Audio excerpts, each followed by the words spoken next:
বহু বছর আগের কথা, যখন ভাগ্য আর বোকা বুদ্ধির খেলা তুরস্কের লোকগাথায় মিশে থাকত। তুরস্কের এক শান্ত সবুজ গ্রামে বাস করত দুই সহোদর, বুদ্ধিমান আবদুল্লাহ এবং সরলমনা মুসা। তাদের বাবার রেখে যাওয়া পশুর পাল আর জমিতে ছিল ভাগ্য পরিবর্তনের এক অদ্ভুত শর্ত। মুসার সরলতা তাকে ঠেলে দিয়েছিল এক অন্ধ শীর্ণকায় বলদের ভাগ্যে। কিন্তু কে জানত, প্রকৃতির খেয়ালে সেই অন্ধ বিশ্বাস একদিন এক প্রাচীন বৃক্ষের গোপন ধনভাণ্ডারের চাবি হয়ে উঠবে। সোনার মোহরের সেই ঝর্ণা আবদুল্লার চোখে লোভের পর্দা টানলেও মুসার অবিচল বোকামি তাকে নিয়ে যায় আরও বড় এক জাদুকরী রহস্যের দিকে। এই কাহিনী সেই দুই ভাইয়ের, যেখানে সরলতা, লোভ এবং তিনটি অদ্ভুত জাদুকরী উপহার, একটি টেবিল, একটি চাক্কি এবং দুটি ছড়ি বদলে দিয়েছিল তাদের জীবন। পুরাতন সময়ের কথা, তুরস্কের কোনো এক গ্রামে দুই ভাই থাকত। বড় ভাইয়ের নাম ছিল আবদুল্লাহ আর ছোট ভাইয়ের নাম মুসা। মুসা বেচারা একটু কম বুদ্ধিমান ছিল। বাবা মারা গেলে দুই ভাই উত্তরাধিকার সূত্রে একটি পশুর পাল পেল।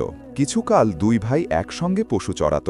কিন্তু একদিন মুসার মনে হলো যে যদি আমরা পশুগুলো ভাগ করে নিই তবে বেশ সুবিধা হবে। তাদের বাবা যে জমি দিয়েছিলেন তাতে দুটো বেড়া ছিল। একটা বেড়া একেবারে নতুন আর অন্যটা এত দুর্বল ও পুরনো ছিল যে হাত দিলেই ভেঙে পড়ত। মুসা আবদুল্লাহকে বলল, যেসব পশু নিজে থেকে নতুন বেড়ায় যাবে সেগুলো হবে আমার, আর যেগুলো নিজে থেকে পুরনো বেড়ায় যাবে সেগুলো হবে তোমার। বড় ভাই আবদুল্লাহ বলল, খুব ভালো, তোমার প্রস্তাব আমার পছন্দ হয়েছে। তবে এমনটাও তো হতে পারে যে যেসব পশু নিজে থেকে নতুন বেড়ায় যাবে সেগুলো হবে আমার, আর যেগুলো পুরনো বেড়ায় যাবে সেগুলো হবে তোমার। চলো তাই হোক। মুসা রাজি হয়ে গেল। তখনই দুই ভাই মাঠে গেল এবং সব পশু তাড়িয়ে সেখানে নিয়ে এলো যেখানে বেড়াগুলো ছিল। সব ভেড়া, ছাগল, গরু, বলদ আপনা আপনি নতুন বেড়ায় ঢুকে গেল। শুধু একটি অন্ধ শীর্ণকায় বলদ, যে রাস্তা দেখতে পাচ্ছিল না, গড়াতে গড়াতে পুরনো বেড়ায় চলে গেল। মুসা কিছু বললও না, শুনলও না, বরং খুশি হয়ে তার বলদটিকে ধরে মাঠে চড়াতে নিয়ে গেল। সে রোজ সেই শীর্ণকায় বলদটিকে মাঠে চড়াতে নিয়ে যেত আর সন্ধ্যা নামলে তাড়িয়ে এনে বেড়ায় বন্ধ করে দিত। একদিন সে তার অন্ধ বলদটিকে চড়াতে নিয়ে যাচ্ছিল, তখন খুব জোরে ঝড় বইতে লাগল। ঝড়ের কারণে একটি খুব পুরনো গাছ নড়তে ও ক্যাঁচ ক্যাঁচ করতে লাগল। সাবধান, বুড়ো কুত্তার মতো চেঁচাস না, মুসা গাছটিকে ধমকালো। কিন্তু ঝড় চলতে থাকল এবং গাছটিও তেমনি দুলতে ও ক্যাঁচ ক্যাঁচ করতে থাকল। মুসাকে ধমকানোয় তার বিন্দুমাত্র পরোয়া ছিল না। আমি বলছি চুপ কর, মুসা আরও বেশি রাত দেখালো। কিন্তু গাছটি বাতাসের ধাক্কায় ক্যাঁচ ক্যাঁচ করতেই থাকল। মুসা কুড়াল তুলল এবং গাছের কাণ্ডে জোরে মারল। নে, এবার কথা বল। আরে বাহ, সে যেখানে কুড়াল মেরেছিল গাছটির সেই জায়গা থেকে সোনার মোহরের ঝর্ণা বেরিয়ে আসছিল। এটা দেখে মুসা দৌড়াতে দৌড়াতে বড় ভাইয়ের কাছে গেল এবং বলতে লাগল, কিছুক্ষণের জন্য আমাকে তোমার বলদগুলো দাও, আমি আজ দুটো বলদ দিয়ে হাল চাষ করব। সাথে সে কয়েকটি খালি বস্তাও চাইল। তারপর সে সবকিছু নিয়ে গাছটির কাছে পৌঁছালো। যখন সন্ধ্যা হলো এবং অন্ধকার নামতে শুরু করল, তখন সে সেই সম্পদ নিয়ে ঘরে ফিরে এলো। আবদুল্লাহ এত বড় ধনসম্পদের স্তূপ দেখে চোখ কপালে তুলল। সে মুসাকে বলল, ছোট ভাই, চলো আমরা এই সম্পদ অর্ধেক অর্ধেক ভাগ করে নিই। বোকা মুসা সাথে সাথে রাজি হয়ে গেল এবং প্রতিবেশীর কাছ থেকে দাড়িপাল্লা চাইতে গেল। প্রতিবেশীর কাছে দাড়িপাল্লা ছিল এবং সে দিতেও পারত। তবে তার মনে চিন্তা হলো যে মুসা এটা দিয়ে কি মাপতে চায়। তাই সে দাড়িপাল্লার নিচে সামান্য আলকাতরা লাগিয়ে দিল। প্রতিবেশীর সন্দেহ ঠিক প্রমাণিত হল। কিছুক্ষণ পর যখন মুসা দাড়িপাল্লাটি ফেরত দিল, তখন তার নিচে একটি সোনার মোহর লেগেছিল। এরপর কি, রাতারাতি পুরো গ্রামে খবর ছড়িয়ে পড়ল যে মুসা আর আবদুল্লাহ কোথা থেকে খাজানা গুপ্তধন পেয়েছে। আবদুল্লার চিন্তা হলো। সে ছোট ভাইকে বোঝাতে গিয়ে বলল, দেখো ভাই, পুরো গ্রাম জেনে গেছে যে আমরা ধনী হয়ে গেছি। আমার পরামর্শ হলো আমরা এই ধন ভাণ্ডার কোনো সুরক্ষিত জায়গায় পুঁতে রাখি এবং নিজেরা কিছুদিনের জন্য কোথাও চলে যাই। আবদুল্লাহ এটা বলল এবং কোদাল তুলল। ঘরের উঠোনেই গর্ত খুঁড়ল এবং সব গুপ্তধন সেখানে পুঁতে ফেলে রওনা দিল। ছোট ভাই মুসা তার পিছে পিছে এমনভাবে টলতে টলতে যাচ্ছিল যেন ঘুমিয়ে আছে। তারা খুব বেশি দূর যায়নি। আবদুল্লাহ চলতে চলতে থেমে গেল এবং বলল, ছোট ভাই, তাড়াহুড়োয় আমি ঘরের দরজা বন্ধ করতে ভুলে গেছি। জলদি যাও এবং দরজা বন্ধ করে এসো। মুসা দরজা বন্ধ করতে চলে গেল এবং বড় ভাই আব্দুল্লাহ সেই জায়গাতেই আরাম করার জন্য বসে পড়ল। কিছুক্ষণ পর মুসাকে আসতে দেখা গেল। সে হেলে দুলে খুব কষ্টে চলছিল। কাঁধে দরজার পাল্লা চৌকাঠ সমেত রাখা ছিল। সে আব্দুল্লাহকে বলল, বড় ভাই, আমি দরজাটাই তুলে নিয়ে এসেছি, না দরজা থাকবে না কেউ খুলবে।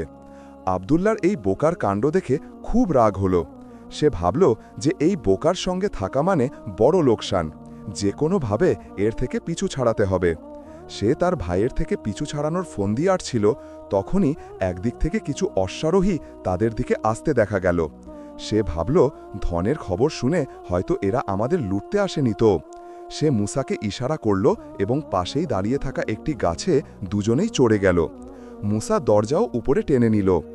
তারা সবে গাছে চড়েছিল, ঠিক সেই সময় অশ্বারোহীরা সেই গাছের নিচে এসে থামল এবং ঘোড়া থেকে নেমে সেখানেই রাত কাটানোর জন্য আয়োজন করতে লাগল। রাতের অন্ধকার ঘনিয়ে আসছিল। দুই ভাই ভাবল যে যদি তারা চুপচাপ বসে থাকে তবে তাদের জীবন বেঁচে যাবে। কিন্তু মুসা এতই বোকা ছিল যে চুপচাপ থাকতে পারছিল না।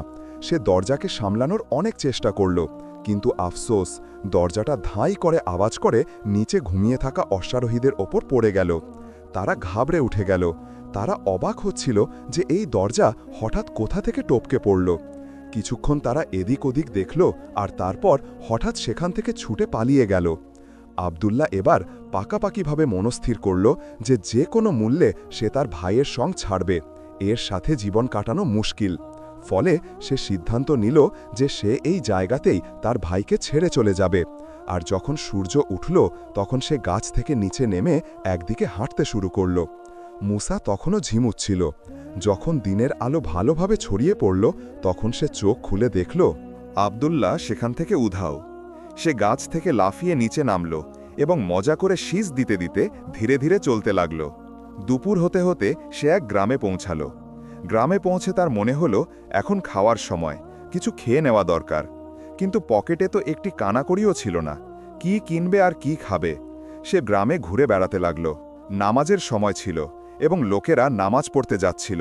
সে একপাশে দাঁড়িয়ে গেল এবং হাত পেতে চাইতে লাগল। দয়ালু লোকেরা কিছু না কিছু তার হাতের তালুতে রেখে যেত। ইতিমধ্যে এক মোটা লোক তার কাছে এলো এবং জিজ্ঞাসা করল, তুমি আমার এখানে চাকরি করবে? সেই দিনগুলোতে চাকরের খুব দরকার ছিল। কাজ করার লোক খুব কষ্টে পাওয়া যেত।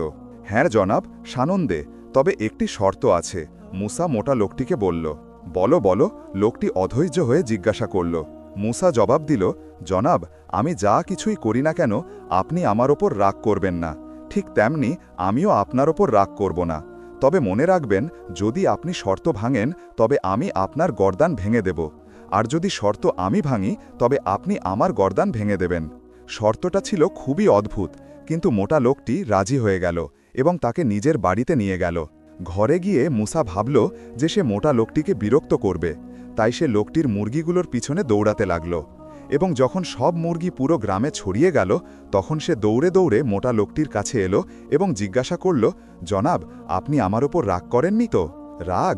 মোটা লোকটি অবাক হয়ে বলল, মোটেই না। তবে সে ভবিষ্যতে এই বোকাকে কোনো দুষ্টুমি করার সুযোগ দিতে চাইল না। এরপর মুসা সারাদিন মোটা লোকটির বাড়িতে বেকার বসে থাকত। না কোনো কাজে হাত দিত, না লোকটি তাকে কোনো কাজের জন্য বলতো। এই ব্যাপারটা মোটা লোকটির স্ত্রী খাদিজার জন্য অসহ্য ছিল। কি করে সম্ভব যে স্ত্রী একটা মোটাসোটা চাকরকে ঘরে বসিয়ে খাওয়াবে? মুসা ছিল ভীষণ পেটুক এবং অলস। তাকে কোনো কাজ করতে বলা হলেই সে বাসন ভাঙতে আর জিনিসপত্র তুলে তুলে ছুঁড়ে মারতে শুরু করত। ছোট ছেলেকে খাওয়ানোর তার খুব শখ ছিল, তবে সে কোনো না কোনো বাহানায় তাকে উত্ত্যক্ত করত বা ফেলে দিত, যাতে সে চেঁচিয়ে কাঁদতে শুরু করে। মোটা লোকটি তাকে বের করে দিতে চাইলেও সে বেরোত না, এক অদ্ভুত আপদ হয়ে বসেছিল। একদিন খাদিজা মোটা লোকটিকে বোঝালো যে তারা নিজেরাই যেন অন্য কোথাও চলে যায়। তারা সেই রাতেই মালপত্র বাঁধল। মুসাকে ঘুমন্ত অবস্থায় রেখে ঘর থেকে বেরিয়ে পড়ল। কিন্তু মুসা ঘুমিয়েছিল না, চোখ বন্ধ করে শুয়েছিল। সে স্বামী স্ত্রীর প্রতিটি কথা শুনে নিয়েছিল। সে চুপচাপ উঠল এবং যখন স্বামী স্ত্রী মালপত্র বাঁধছিল তখন সেও একটি গাঁঠুরির মধ্যে নিজেকে বেঁধে ফেলল। চলতে চলতে সেই দুই স্বামী স্ত্রী অন্য এক গ্রামে পৌঁছাল। তারা এই ভেবে খুব খুশি ছিল যে গ্রাম ছেড়ে আসতে হয়েছে, কিন্তু সেই পাগলটার হাত থেকে মুক্তি মিলেছে।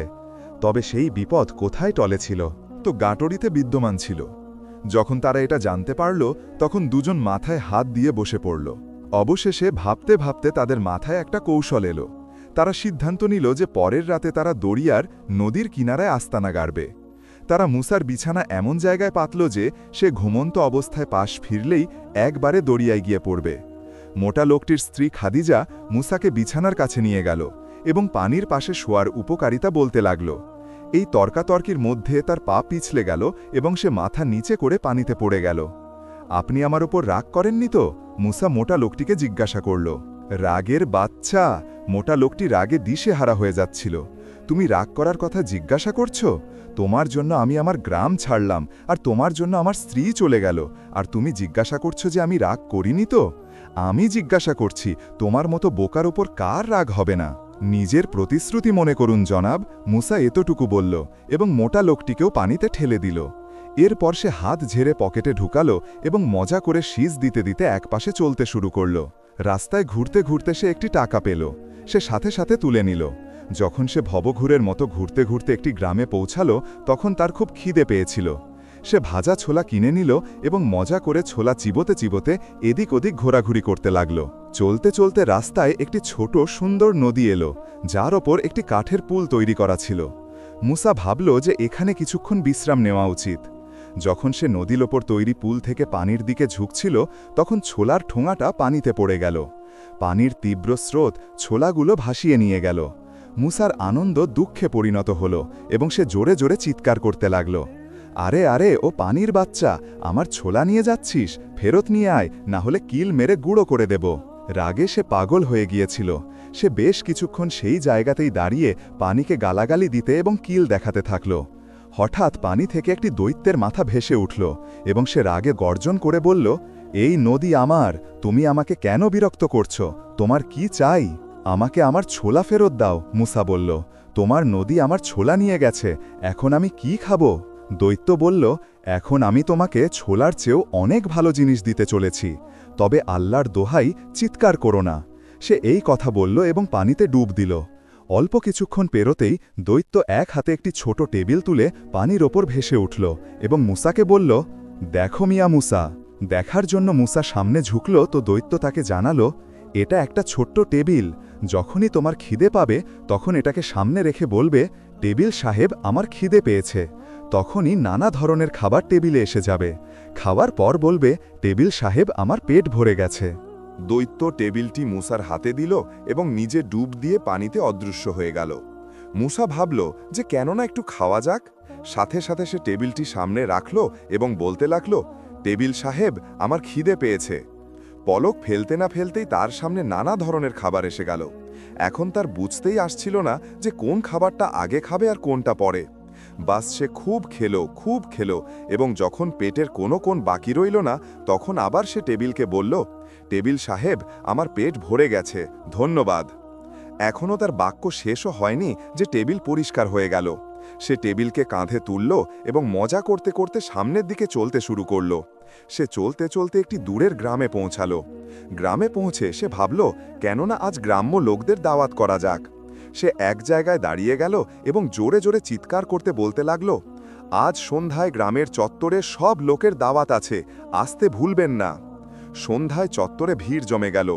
লোকরা অবাক হয়ে একে অপরের মুখ দেখছিল। সেই লোকজনের সেই অচেনা আহম্মকের ওপর হাসিও আসছিল যে কোনো কারণ ছাড়াই সব লোককে খাওয়ার দাওয়াত দিয়ে যাচ্ছিল।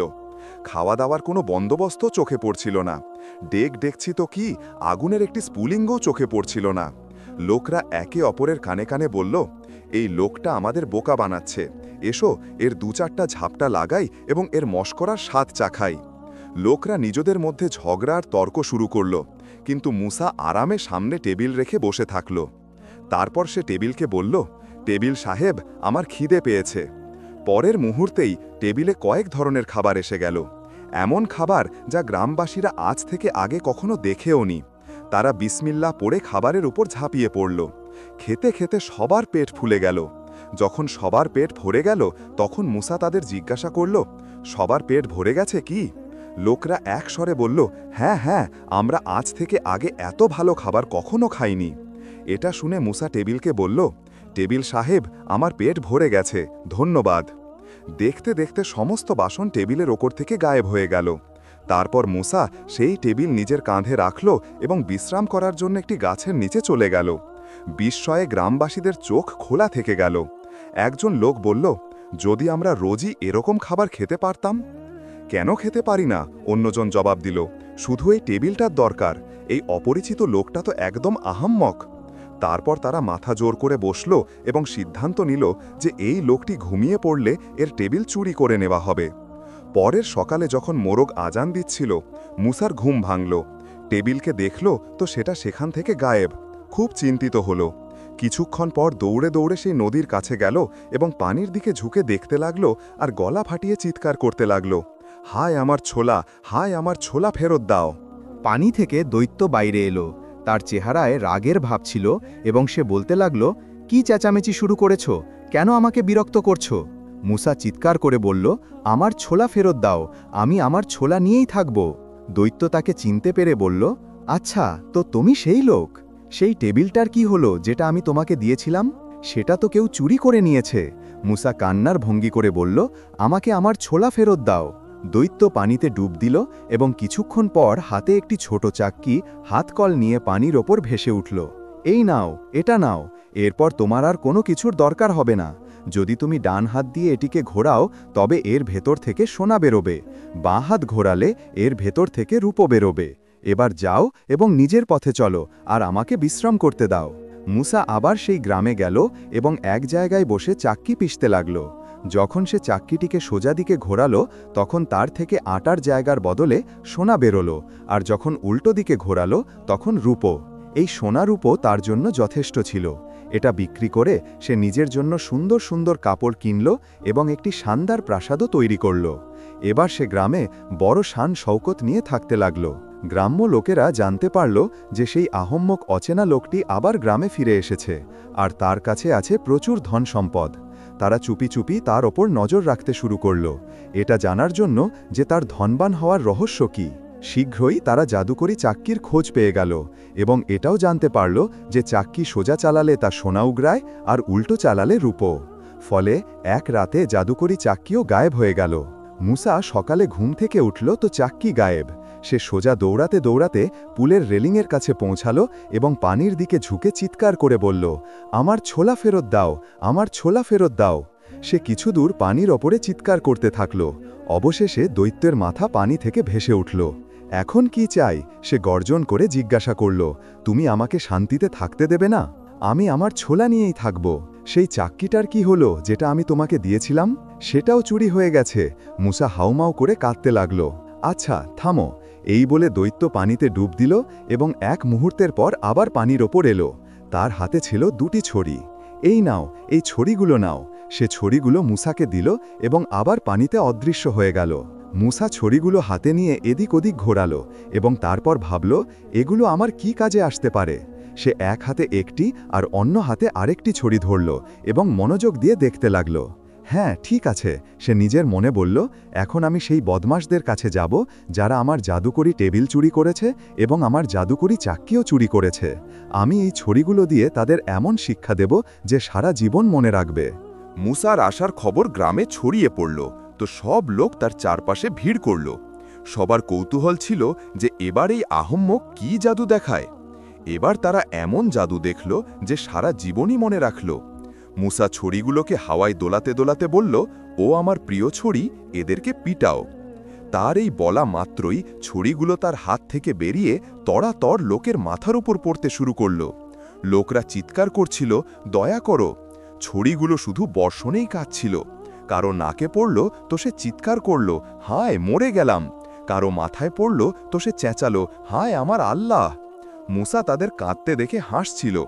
নদীর দৈত্য এবার কি দারুণ উপহার দিয়েছিল। সবাই আপনা আপনি মার খাচ্ছিল এবং দয়ার ভিক্ষা চাইছিল। বদমাশরা মূসা লোকজনের দিকে মুখ ভেঙচি কেটে বলল, আমি তোমাদের উপর দয়া করব, তবে আমার একটি শর্ত আছে। আমার জাদুকরি টেবিল এবং আমার জাদুকরি চাক্কি ফেরত দাও, না হলে পিটুনি খেতে থাকো।